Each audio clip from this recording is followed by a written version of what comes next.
Welcome to Flatline to Beatline. I am your host, Night Shayde.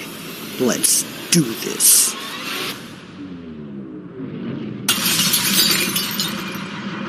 Burn it down!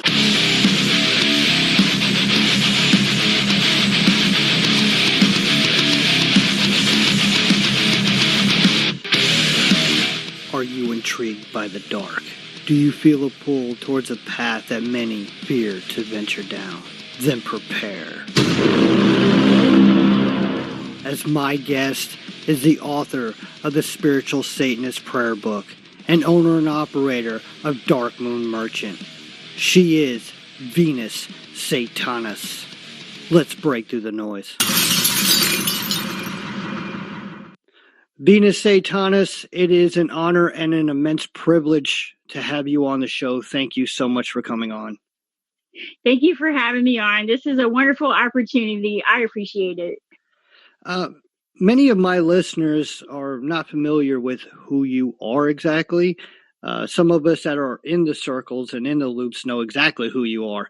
But just could you, for those listeners who do not know who you are, could you give just a brief explanation about, who you are and how long you've been practicing, the basic? Sure. I've been a Satanist since 1992, for about 27 years. I discovered Satanism back in the 90s through the book called The Church of Satan, written by Blanche Barton and Anton LaVey. And in 2004, I started writing about my experiences in Satanism. And in 2007, I started making videos on YouTube about Satanism. And then later on in 2018, I wrote my first book, the Spiritual Satanist Prayer Book. And so I don't have any specific path or specific type of worship or anything like that, but I tend to blend magic with Satanism at times. And I think it offers, especially for me, it offers more freedom and more opportunity than just following a specific religious path. Now, am I correct in saying that you coined the phrase spiritual Satanism?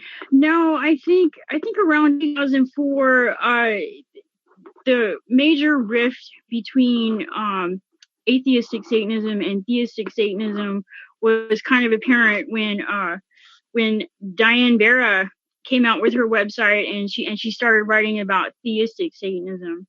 And it wasn't too long after that people started to branch out even further and got away from the religious aspect of it and coined it as spiritual Satanism. But it's always mostly been on the fringe of Satanism in general. So I'm kind of on the edge of accepted Satanism, which I think is great. Why not be a rebel? Oh, no, exactly. So would you say that spiritual Satanism is theistic in nature, or is it atheistic? Well, there isn't one specific type of definition for it. I'm sure there are people out there that take a more religious approach to it, and then there's people like me who are more free-spirited about it.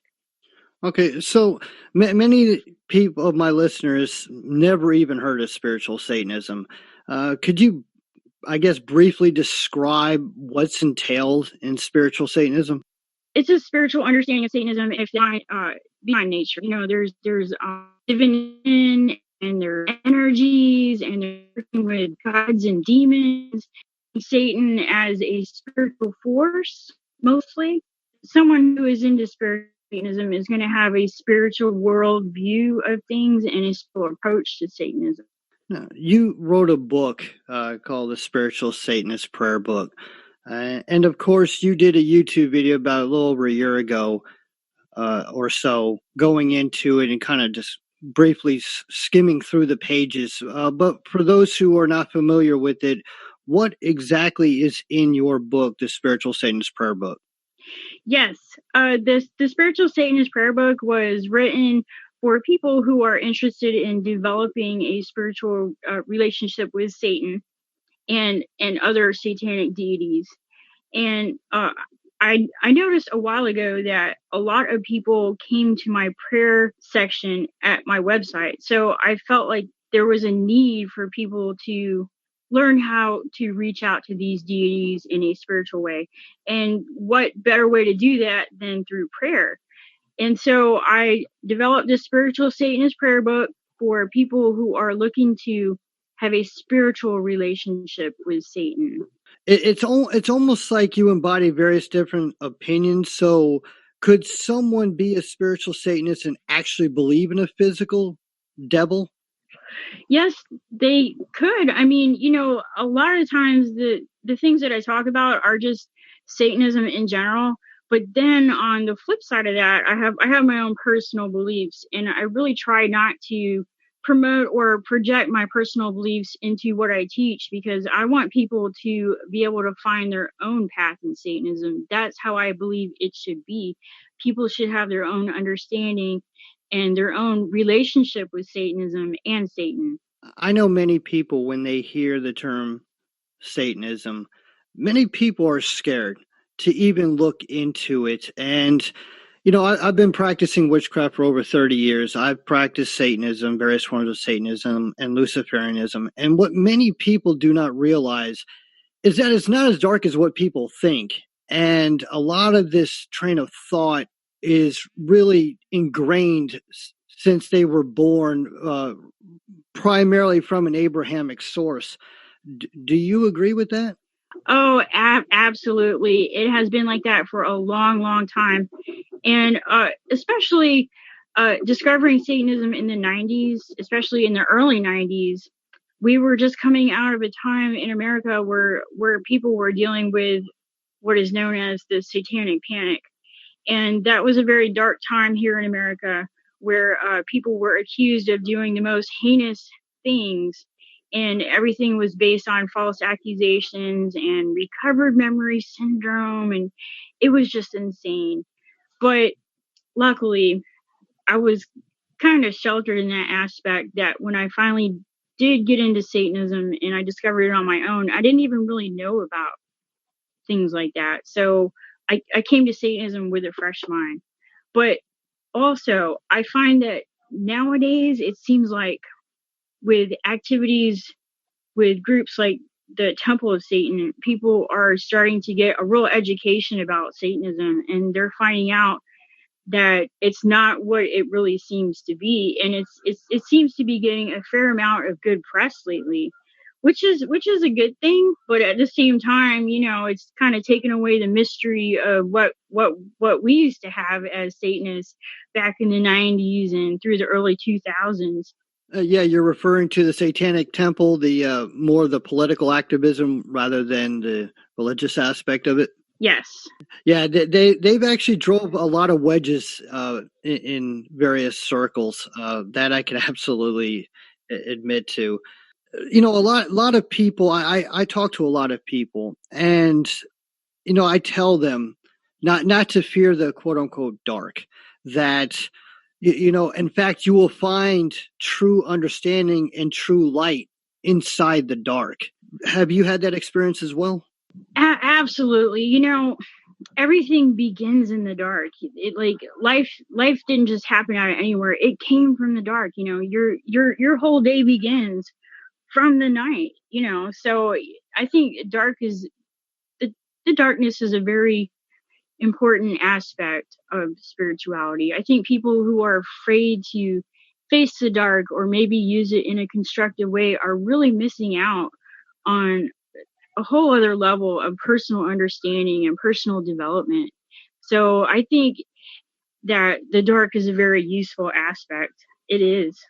Now, many people hear the term spiritual Satanist. They hear classical Satanists. They hear theistic Satanists. They hear atheistic Satanists. They hear Temple of Set, and they get confused.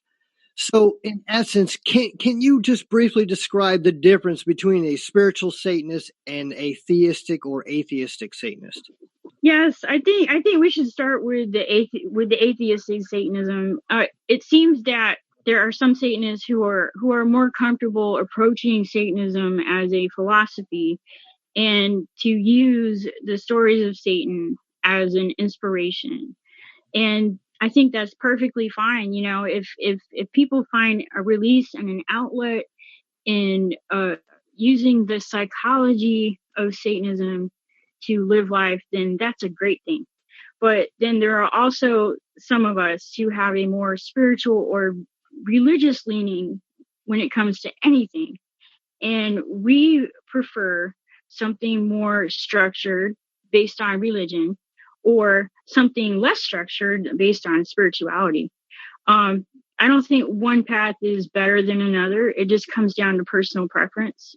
And this is what I tend to teach in my teachings, that people should start out by reading basic ideas on Satanism, like through the Satanic Bible.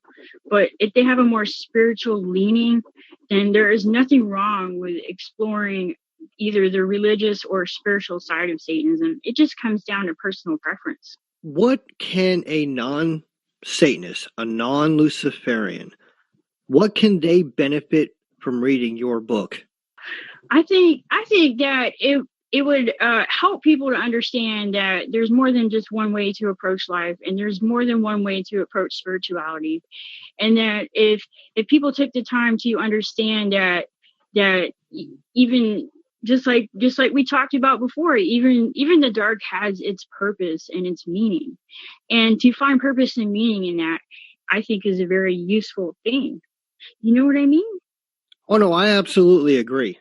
I absolutely agree, and it's very much misunderstood. That was actually the cause of the whole satanic panic back really in the 80s and the 90s. And, people just don't understand it. And of course, you have the Abrahamic faith and also just plain out ignoramuses that push this narrative that it's about child sacrifice and drinking blood and serving your body to a devil. It is absolutely abhorrent to even think that. Now, myself, I don't believe in a physical devil, but I do believe that the Goetia, if you were to call it, I look at them as primordial deities. They are much older than a lot of the other ones. You also have a shop called Dark Moon Merchant. Yes. I've actually scrolled through some of this stuff, and it's actually very fascinating what you have in there. So if one were to go to your website, darkmoonmerchant.com, what would they find in there? Well, my Dark Moon Merchant shop is something that I've been working on since 2018, and it's a collection of carefully curated items aimed at people who are interested in building their own satanic path. Part of it is curated items, and the other part of it is things that I've handmade myself. The nice thing about my shop is that I have a selection of items that I would even be proud to display on my own personal altar. So if it's not something that I would personally use in my own practice, or maybe display it on my own altar, then I'm not going to carry it. So I've had a lot of fun having my shop, and it's a really beautiful idea to think that there are people all over the world who are now able to come to a place and buy from a real Satanist and be able to build their own personal ritual space. I think it's a great idea. So if one who is not a Satanist or a Luciferian and they go into your shop, could they use the items in that shop on their own personal altar, in their own personal practice, and not have satanic ties to their practice? Yes, because I have a few basic items that I think every witch or occultist should have. Like, I have incense. I have different varieties of incense. I also have just basic ritual tools that aren't really connected with anything in specific. The whole shop in general is mostly aimed at people in the left-hand path. Now, I'm all about trying to get exclusive information. Is there any you'd like to share? Maybe new things going in your store, maybe working on a new book or new articles, anything at all? Yes. Yes. You got to tell me. Oh yeah. Unfortunately, with everything that's been going on in the world, I had lost my full-time job recently, which actually turned out to be a great thing. And it's something that I've talked with my husband about for a while. I had always said, if I only had more time off from work, I could get those ideas out there and make them happen. So now that I've been off of work for the past couple of weeks, I've had time to reorganize my shop and to get everything together and to start working on those projects that I've kept on the back burner for the past couple months. And along with that, I also have another book in the works, perhaps a book on working with candle magic, like for Satanists. And also there's a book that I have been working on for the past year, a book on satanic ritual. So we'll see how everything develops in the next couple of months. Even after our situation clears up and everyone gets back to work, I am really hoping that I can just stay at home and work on my shop full time, because that's been a dream of mine for the past 2 years. You have kind of been in the shadows for quite some time. And I remember watching your YouTube videos 10, 12 years ago. And, many people are going, man, where did she go? I just want to know, are you coming? Is this the year that Venus Satanas gets back on the prominent stage and say, here I am, motherfuckers, what now? That's right. I am back in black. It is 2020. I can work at home full time right now. So I'm definitely going to take advantage of that, and I'm glad I still have my fans around from years ago. And I have quite a few things lined up in the near future for everyone. See, that's the Venus Satanas that I remember. Yeah. And I hope that this podcast will be able to at least be a stepping stone to getting you onto that prominent stage once again, and start making YouTube videos again. Yes. Start getting it out there. You have to. You're killing us here. Yes. Thank you so much for this inspiration. Yes. Oh no, I absolutely. Before we close out, I always grant my guests a hot mic. Anything they would like to say at all to my listeners, you have it. All right. While everyone is stuck at home with everything that's going on, you now have an opportunity to take your time to spend time reading. So for all the times that you said you were going to read that book, but you never had the time, now you have the time to educate yourself and learn. So take this opportunity for the next couple of weeks to expand your mind. With that, Venus Satanas, it was an honor and a pleasure to be able to speak to you for the first time. Thank you, Night Shayde. On the next episode of Flatline to Beatline, my guest is Keldon, author of the book The Crooked Path, an introduction to traditional witchcraft.